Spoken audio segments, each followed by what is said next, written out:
이제 오늘로 11월 마지막 주일부터 시작했던 성육신의 은혜와 신비에 대한 말씀을 마감하려고 합니다. 우리는 요한복음을 중심으로 성육신 하신 성자 예수께서 이 땅에 태어나시고 또 가나의 혼인잔치 가운데 들어오시고 수가성의 한 여인을, 사마리아 여인을 만나주시고 음행하다가 잡힌 여인을 용서해 주시고 그리고 나사로의 무덤까지, 죽음의 자리까지 찾아오셔서 우리를 위해 행하신 놀라운 일들을 함께 살펴보았습니다. 이제 마지막으로 요한복음 17장을 살펴보려고 하는데요. 이 요한복음 17장은 십자가를 앞둔 예수 그리스도의 마지막 기도입니다. 사복음서를 보시면 예수 그리스도께서 기도하신 장면이 여러 번 많이 등장하지만 기도의 내용에 대해 이렇게 길게 나온 것은 요한복음 17장이 유일합니다. 나사로의 무덤가에서 기도하신 예수님의 기도 짧게 기록되어 있지요. 겟세마네 동산에서의 기도도 땀방울이 변하여 핏방울이 되기까지 오랜 동안 씨름하시면서 기도하셨지만 그 기도의 내용은 우리에게 딱 두 문장으로만 알려져 있습니다.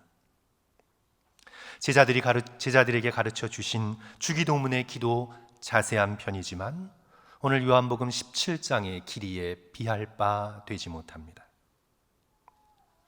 이제 예수 그리스도께서는 요한복음 17장에서 성육신의 사역을 마감하시면서 성부 하나님께 예수 그리스도 자신을 위해 그리고 남겨질 제자들을 위해 또 그 제자들을 통해 믿게 될 모든 믿음의 백성들을 위해 중보 기도를 드리고 계시는 것을 우리는 듣게 됩니다. 이제 이 기도를 시작하시면서 오늘 17장 1절부터 7절의 말씀을 통해서 예수 그리스도께서 이 땅에 오신 이유, 성육신의 목적에 대해서 직접적으로 밝히고 계시는데요. 무엇일까요? 두 가지로 나누어서 오늘 말씀을 함께 나누고자 합니다. 첫째로 성육신의 목적은 믿는 자에게 영생을 주시기 위함입니다. 우리 1절과 2절 말씀 다시 돌아가서 보십니다. 예수께서 이 말씀을 하시고 눈을 들어 하늘을 우러러 이르시되 아버지여 때가 이르렀사오니 아들을 영화롭게 하사 아들로 아버지를 영화롭게 하게 하옵소서. 아버지께서 아들에게 주신 모든 사람에게 영생을 주게 하시려고 만민을 다스리는 권세를 아들에게 주셨음이로소이다. 아버지여, 때가 이르렀습니다. 때, 헬라어로 호라라는 단어죠. 이 때에 대해서는 우리가 가나의 혼인잔치를 살펴보면서 우리가 함께 그 뜻에 대해서 알아보았습니다. 예수 그리스도의 첫 표적인 가나의 혼인잔치에서는 예수님께서 부탁하시는 어머니 마리아에게 내 때가 아직 이르지 않았습니다. 그렇게 말씀하셨습니다. 그런데 이제는 성부 하나님 아버지를 향해 아버지여, 때가 이르렀습니다. 이제 때가 이르렀습니다. 어떤 때라고 우리가 함께 배웠습니까? 십자가에 달리실 때 하나님의 어린 양으로 온 세상의 죄짐을 지고 십자가에 달려 구속 사역을 이루실 그때, 아버지여, 그 때가 이제 이르렀습니다. 그리고는 아들인 당신 자신을 glorify, 영화롭게 해달라고 청원하고 계십니다. 영화롭게 한다는 것은 높이는 것입니다. 천하의 높이 드러내는 것입니다. 어떻게요? 어떻게 아들을 높일까요? 천하의 높이 들어 올릴 수 있을까요? 너무나 역설적이게도 십자가에 달려 높이 들리셔야 합니다. 요한복음 3장에서 니고데모에게 하셨던 말씀처럼 모세가 광야에서 뱀을 든 것처럼 인자도 예수님도 들려야 하리니 십자가에 높이 들려 만 백성을 구원하는 도구가 되십니다. 그리하여 십자가 앞으로 나와 회개하고 믿는 자마다 영생을 얻게 됩니다. 그리하여 십자가는 치욕의 표시일 뿐 아니라 영광의 표시이기도 합니다. 두 팔을 벌려 온 세상을 품고 죄인을 품는 영광의 자세입니다. 두 손을 들어 승리를 표시하는, 선언하는 영광의 모습입니다. 스웨덴 신학자 구스타브 아울레는 십자가 안에서 예수 그리스도의 승리를 보았습니다. 크리스투스 빅터, 승리자 예수 그리스도. 겉으로 보기에는 패배로 보이나 실은 승리입니다. 겉으로 보기에는 희생자로 보이나 실은 십자가에 달리셔서 승리를 선포하고 계십니다. 이제 한 걸음 더 나아가서 예수 그리스도께서는 십자가에 달린 아들로 인하여 아버지를 영화롭게 해달라고 청원하십니다. 아들을 영화롭게 하사, 십자가로 아들을 영화롭게 하사 아버지를 영화롭게 하옵소서. 십자가에 달려 만백성을 구원하시고자 하시는 성부 하나님의 선하신 뜻이 성취됨으로 인해 하나님의 의롭고 선하심이 만방에 드러나며 영광받게 하옵소서. 이를 가리켜 개혁자 칼빈은 십자가라는 극장에서 하나님의 선하심이 공연되었다고 그렇게 묘사하고 있습니다. 그는 이렇게 말하고 있습니다. 마치 장엄한 극장에서처럼 그리스도의 십자가 속에서 비견할 수 없는 하나님의 선하심이 온 세상 앞에 드러났다. 물론 하나님의 영광은 높고 낮은 모든 피조물 속에 빛나지만 십자가 속에서 빛난 것보다 더 찬란하게 빛난 것은 없다. 십자가라는 극장에서 하나님의 영광이 장엄하게 온 세상을 향해 드러났습니다. 그것이 바로 우리가 십자가를 그토록 사랑하는 이유인 것입니다. 모든 믿는 자에게 영생을 주고자 하시는 하나님의 선하신 뜻이 드러났습니다. 2절 말씀이죠. 아버지께서 아들에게 주신 모든 사람에게 무엇을 주게 하려고요? 영생을 주게 하시려고. 성육신의 목적이 하늘의 보좌를 버리시고 인간의 육신을 입어 이 땅에 아기로 오신 성육신의 목적이 바로 믿는 자에게 영생을 주게 하려 하신 것입니다. 성도 여러분, 영생이 무엇일까요? 영생은 말 그대로 영원히 사는 것인데 우리가 영생을 시간적인 차원으로만 제한시켜서 생각하면 그 본 뜻을 다 알 수 없습니다. 성도 여러분, 우리 잠깐 함께 생각해 보겠습니다. 저는 목회하면서 거의 10년 동안 눈 한 번 깜빡하지 못한 채 병원의 기계에 의존하여 누워 계신 분을 보았습니다. 방문할 때마다 너무나 힘드시겠다, 어떻게 견디실까 애처로웠습니다. 성도는 만약 그런 상태 속에서 영원히 산다면 어떤 의미에서 영생이죠. 왜냐하면 영원히 어쨌든 살아있으니까. 그런데 성도 여러분, 그런 영생을 원하시나요? 우리 또 다른 상상을 해보겠습니다. 죄수로 독방에 갇혔습니다.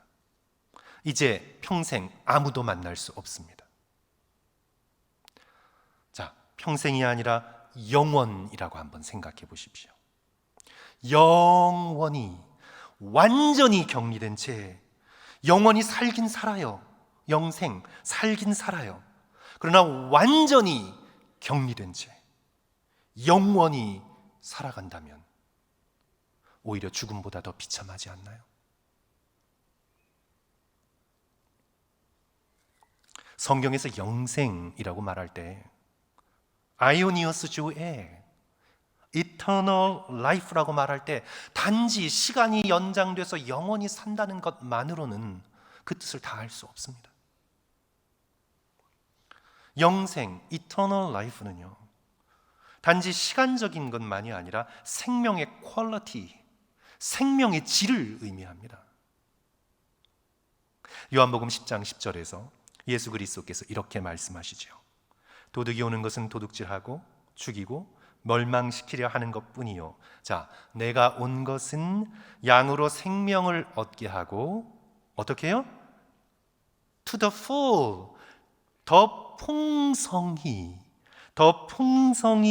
얻게 하려는 것이라. 그래서 영생은 eternal life로 번역이 되지만 또는 life to the fullest, 영원한 삶, 꽉 찬 생명, 생명의 에너지가 완전히 드레인 돼서 그저 연명하는, 그래서 길게 살아가는 그런 것이 아니라 생명이 더 이상 찰 수 없을 정도로 꽉 차서 10대, 20대 때와는 몸이 비교할 수도 없이 꽉 차서 하늘을 날아갈 것 같이 그런 생명, 갇히는 법이 없고 날아갈 것 같은 젊음, 그런 생명, 생각이 수정처럼 선명하고 감각이 수만 배는 더 생생하게 살아있는 우리의 모든 생명력이 이루 말할 수 없이 풍성하게 영원히 살아가는 그런 생명, 그것이 영생이지요, 성도 여러분.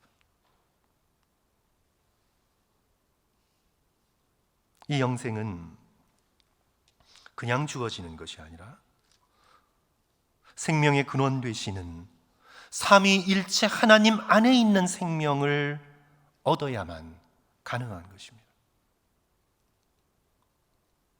생명의 근원이신 삼위일체 하나님과의 인격적이고 친밀한 교제를 통해서 우리는 영생을 누리게 됩니다. 그래서 3절은 영생을 이렇게 정의합니다. 3절 말씀이 굉장히 중요한데요, 성도 여러분, 우리가 암송 말씀이기도 하죠. 우리 다 같이 한 목소리로 읽겠습니다. 영생은, 시작. 영생은 곧 유일하신 참 하나님과 그가 보내신 자 예수 그리스도를 아는 것이니이다. 영생을 정의해 주고 있어요. 안다, 기노스코, 안다라고 할 때 이것은 단지 인포메이션, 지식의 어떤 양을 아는 것만을 의미하고 있지 않아요. 그것도 포함하고 있지만 이 안다라고 할 때 이 히브리적 개념, 그리고 물론 그리스어로 쓰였지만 성경적인 개념은요, 깊은 교제를 통해 그 대상을 진실로 마음에서부터 알아가는 것입니다. 남편과 아내가 서로를 알듯이, 부모와 자녀가 서로를 알듯이, 선생님과 학생이 서로를 알듯이, 그런 깊은 교제를 통해 알아가는 지식, 그것이 바로 성경적인 알의 의미입니다. 하나님과 그리스도를 아는 것, 정보로만 아는 것, 그것을 말하고 있지 않습니다. 그걸 포함하지만 하나님과의, 예수 그리스도와의 깊고도 친밀한 교제를 통해 내가 하나님을 압니다. 하나님께서도 우리를 바라보면서 내가 너를 아노라. 영생이란 유일하신 참 하나님과 예수 그리스도와의 깊은 교제에서 나오는 것입니다. 그런 의미에서 우리는 지금 여기서 영생을 누릴 수 있습니다. 우리 그리스도인들도 간혹 착각을 하는데 사후생, 애프터라이프와 영생, 이터널 라이프를 성도 여러분 착각하면 안 돼요. 오늘날 이 세계는 뉴에이지가 너무 만연하고 동양적으로 불교의 윤회 사상이 있어서 자꾸 영생을 애프터라이프로 그렇게 해석을 하려고 하는데 그렇지 않아요. 죽은 다음에 어떤 모습으로든지 삶이 이어진다고 믿는 게 사후생이에요. 애프터라이프예요. 거의 모든 종교가 다 믿죠. 하지만 성경이 말하고 있는 영생은 죽은 다음이 아니라 지금 여기서 예수 그리스도와 함께 친밀한 교제를 누릴 때 시작되는 것입니다. 유일하신 참 하나님을 지금 여기서 알게 될 때, 그 보내신 예수 그리스도와 영적인 깊은 교제를 나누게 될 때 영생은 시작된 것입니다. 죽음이란, 육체적 죽음이란 존 스타트가 말한 바 충만한 생명으로 나아가는 하나의 여정에 불과합니다. 지금 여기서 살든지 죽든지 삼위 하나님 안에 있는 충만한 생명, 영생을 믿음의 백성들은 마땅히 누려야 합니다. 그러기 위해 성도 여러분, 아주 중요한 한 가지가 뭐냐 하면 나 한 사람이, 나 한 개인이 예수 그리스도 앞으로 나가야 합니다. 집단의 두리둥실 묻어가는 것이 아니라 가정 단위로 또는 교회별로 그렇게 하나님 앞에 나가는 것이 아니라 우리는 결코 집단적으로 하나님 앞에 나갈 수 없습니다. 나 한 사람이, 나 한 개인이 분명하고도 확실하게 영생을 주시는 그리스도 앞에 인격적으로 나가야 합니다. 내가 기독교의 전통 안에 있다고, 교회에 그냥 예배 드렸다고, 내가 목장에 소속돼 있다고 내가 영생을 얻는 것이 아닙니다. 영생은 하나님과 그리스도 예수를 아는 것이기 때문에 나 개인 한 사람이 직접 예수 그리스도 앞으로 하나님께로 나아가 깊은 영적인 교제를 누릴 때 주어지는 것입니다. 예수님께서는요, 구체적인 한 사람 한 사람을 기다리시지 단순히 군중을 기다리시거나 집단을 기다리시지 않으십니다. 우리가 예수님의 공생애를 살펴보시면 정말 놀라게 되는 것이 예수님은 사람을 집단이나 무리로 대하지 않으셨습니다. 예수님은 사람을 숫자로 대하지 않으셨습니다. 예수님은 사람을 몇만 관중으로 절대 그렇게 보지 않으셨습니다. 한번 성도 여러분 상상해 보시면 예수님께서 지상사역을 감당하시기 위해서 얼마나 피곤하고 힘드셨을까요? 그래서 사람 환자들을 고치실 때 예수님께서 그냥 나 피곤해, 그러니까 한번 손을 쫙 들어가지고 군중들에게 손 한번 쫙 내미시면 성도 여러분 줄줄이 넘어지지 않겠어요? 왜? 동양에서는 뭐 장풍을 믿는데 예수님이 정말 그냥 손 한번 쫙 드시면 모였던 사람들이 다 넘어지면서 병이 치료되지 않겠어요? 예수님이 그걸 할 수 없으셨겠어요? 그러나 예수 그리스도께서는 병자들을 고치실 때 한 사람 한 사람을 고치십니다. 흙에 침을 뱉어 눈을 발라주시고 손잡아 일으켜주시고 내 자리를 들고 걸어가라 말씀하시고 베데스다 목가에 38년 된 병자를 찾아가셔서 고쳐주시고 나윈성 과부의 아들을 잃은 눈물을 보셔서 다가가셔서 살려주시고 군중에게 밀리시는 가운데서도 옷자락에 손을 댄 혈루병 여인을 알아차리시며 말씀하시고 우리 예수님은 저와 여러분 한 사람 한 사람을 귀하게 여겨 한 사람을 상대하십니다.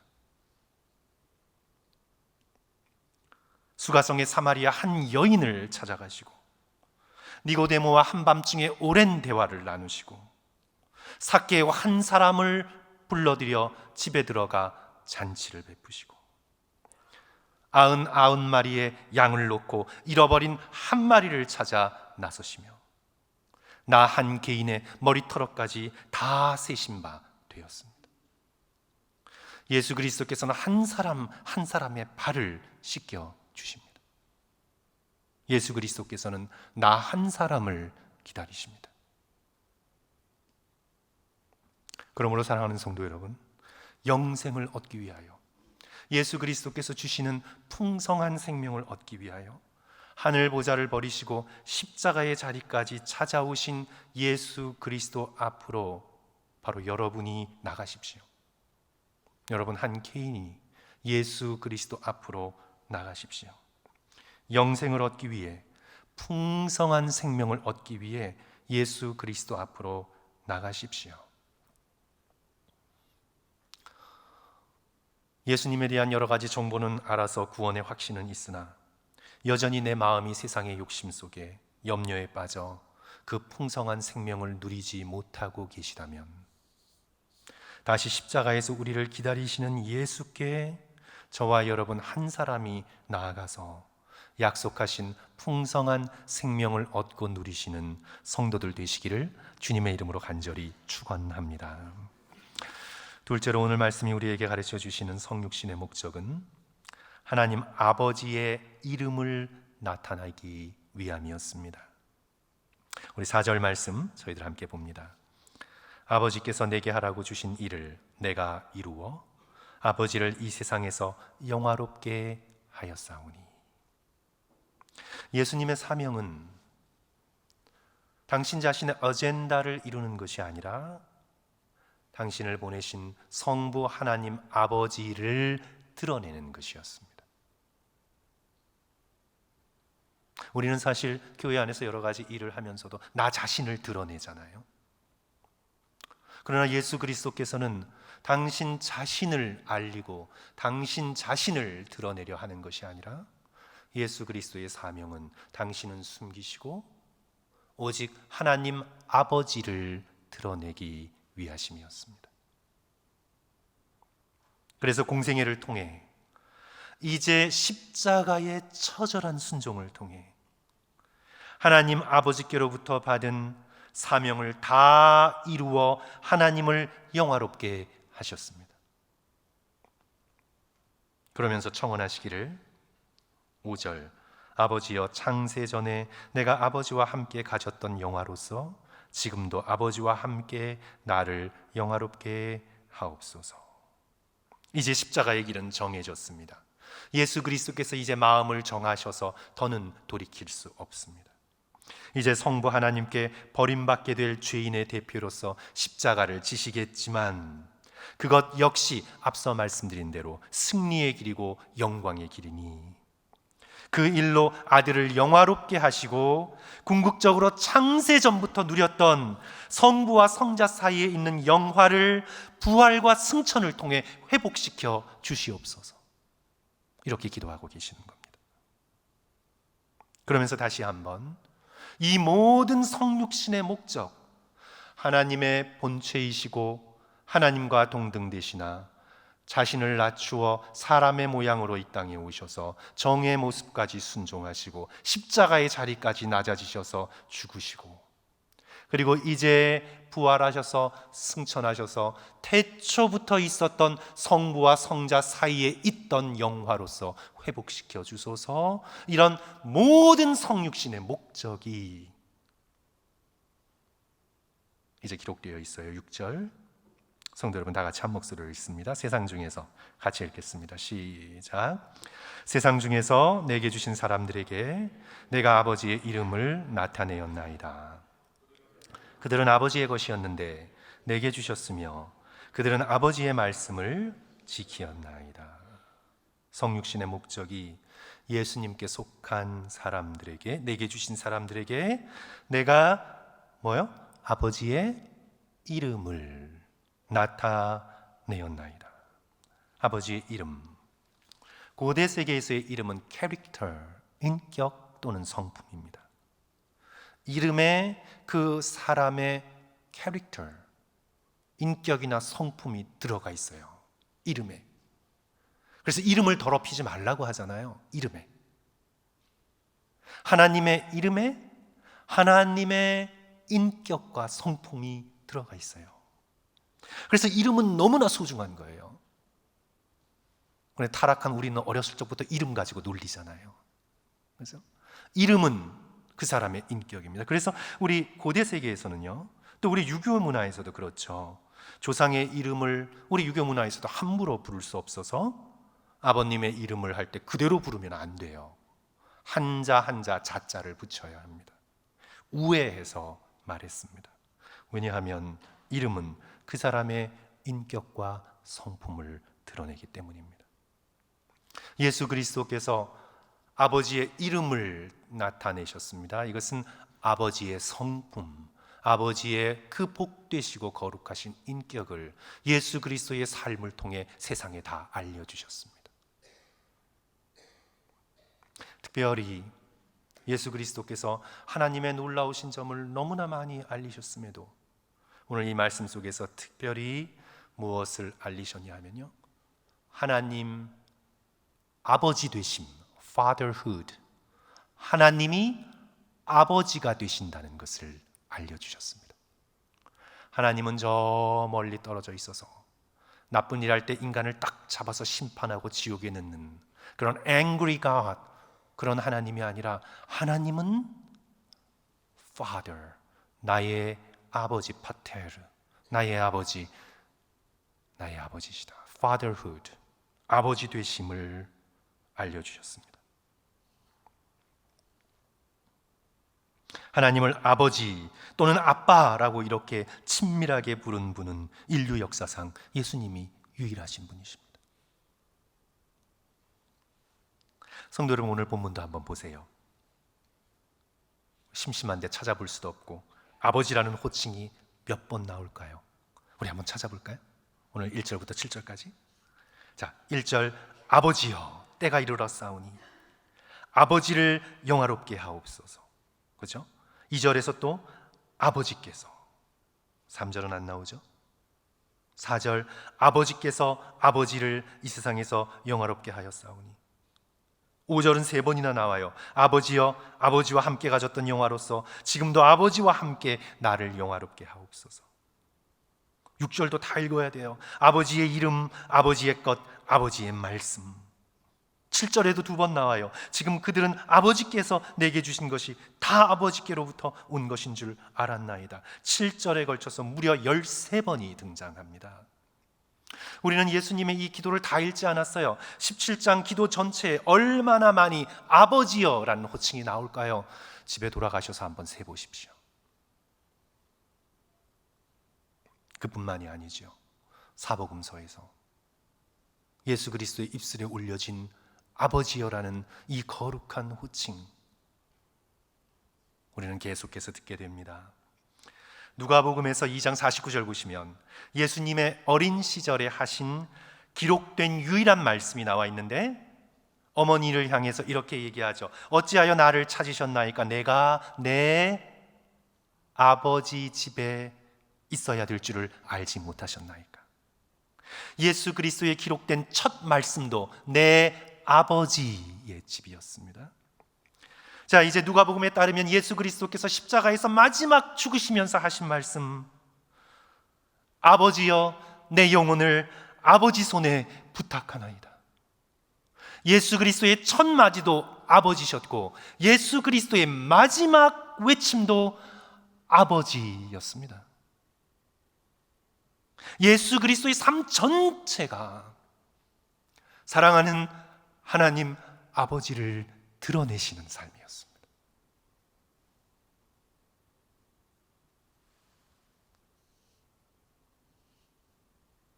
그러면서 동시에 오늘 우리에게도 예수 그리스도께서 부르셨던 하나님을 아버지라고 부르셨던 그 아버지, 그 하나님을 아버지라고 부르라고 우리에게 가르치십니다.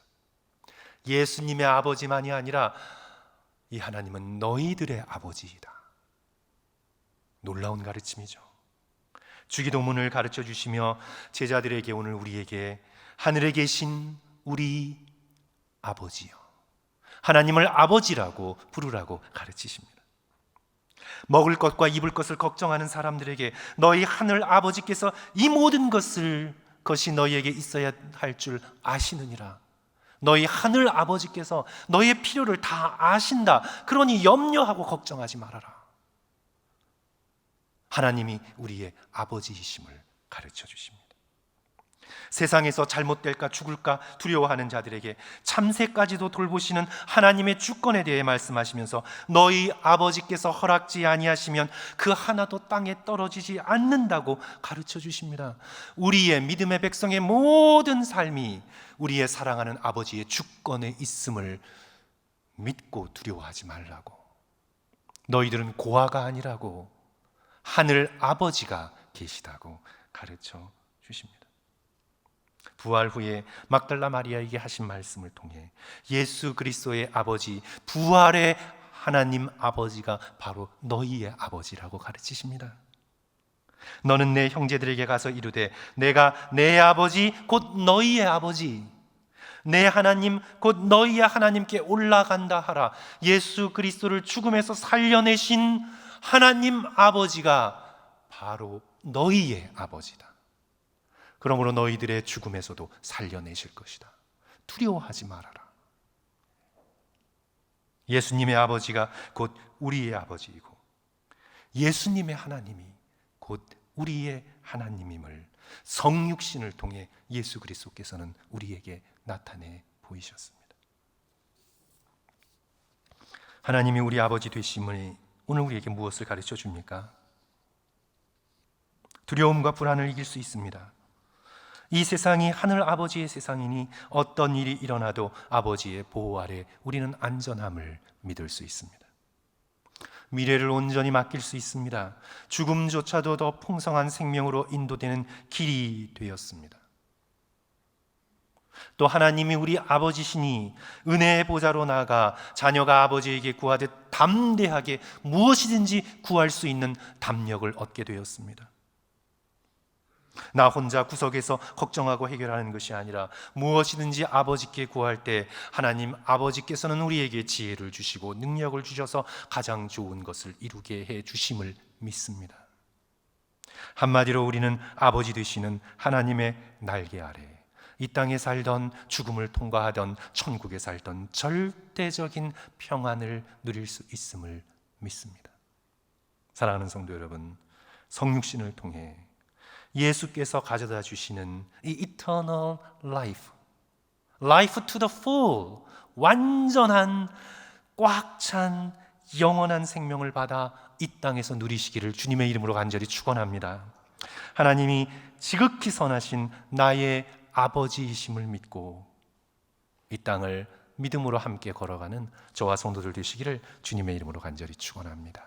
기도하겠습니다.